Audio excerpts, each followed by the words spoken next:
From the Bob Mills Weather Center, Oklahoma weather expert, Lacey Swope. Measured wind, guys, 70 miles per hour at Will Rogers World Airport. Radar was indicating winds stronger to the north where those down power lines are. I'll show you some of those pictures coming up, but up to 80-mile-per-hour winds and so much rain, intense lightning. There's a house fire in Newcastle. Unfortunately, that home, a total loss. Semis blown over. We had RVs, fifth wheels blown over as well. Numerous stalled vehicles. Our storm trackers, each one came across about 40 to 50 stalled vehicles in different locations. There's like 3 in that shot with the pickup truck saying, well, I'll probably be all right. And then there's another one there, and folks just kept driving into it. Now, when it's a blinding rain, it's so hard to see the water in front of you, and that was the problem for a lot of folks. And some folks just like, well, we'll chance it, I guess. But some of the areas the water was raging. We had water rescues ongoing. Hank Brown was down in Moore when fire crews there were rescuing 3 people out of a vehicle in 5 feet of water. The vehicle was virtually floating, and it looks like a lake there, but it wasn't. That's just parking lots in southwestern Oklahoma City yesterday morning. Let's go to the graphics now. Let me show you. We'll go to Jim's video. That's fine. That's a great shot there. It's an awful shot,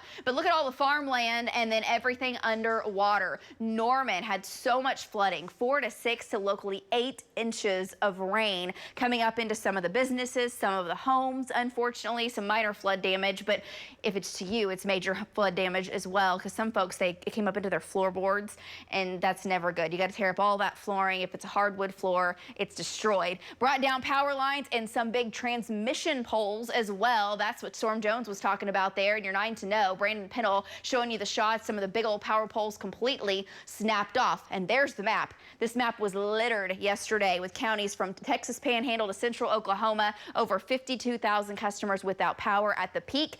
Now that's down to around 500. So a lot better. Next Gen Live showing you the shots here of some sprinkles. There is some rain right now. It's not much in southwestern Oklahoma. Retrop, Elk City, and back down to Hollis. As the waves moves by overhead, a couple more of those could billow up over the next 2 hours or so. For now, it's sunny. It's beautiful on your Monday. 67 degrees. I hope your day's off to a wonderful start. Lower mid-60s, some 70s in southern Oklahoma. Light and variable winds. It'll be a southeast breeze today. Still only 5 to 15 miles per hour with a high of about 86. That's where we're headed. 86 in Woodward, 88 in Ardmore, 87 in Ponca City. High pressure, that's the heat dome. It's over the southwest. That's why you're hearing of the record highs in Arizona, New Mexico, West Texas. See that wave coming out over Utah? Look at the spin. Perfect circle. That is an area of low pressure that's going to ride the jet stream, come back down over Oklahoma, and cause storms to erupt as we head into the overnight. Here's midnight. Storms trying to fire down in, it's noon.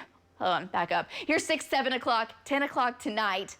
Here's midnight. Storm starting to fire up in the southwest, western sides of the metro. This is not like the setup that we had last night, but these storms will have very heavy rain, intense lightning. They'll be loud, unfortunately, coming across Highway 81 and down into south central Oklahoma. Could have some hail with them, gusty winds, and they will pose that flooding risk because of how much water we still have. Everything is so very saturated across the state. So it's a low risk. Large hail up to golf balls. That's the maximum.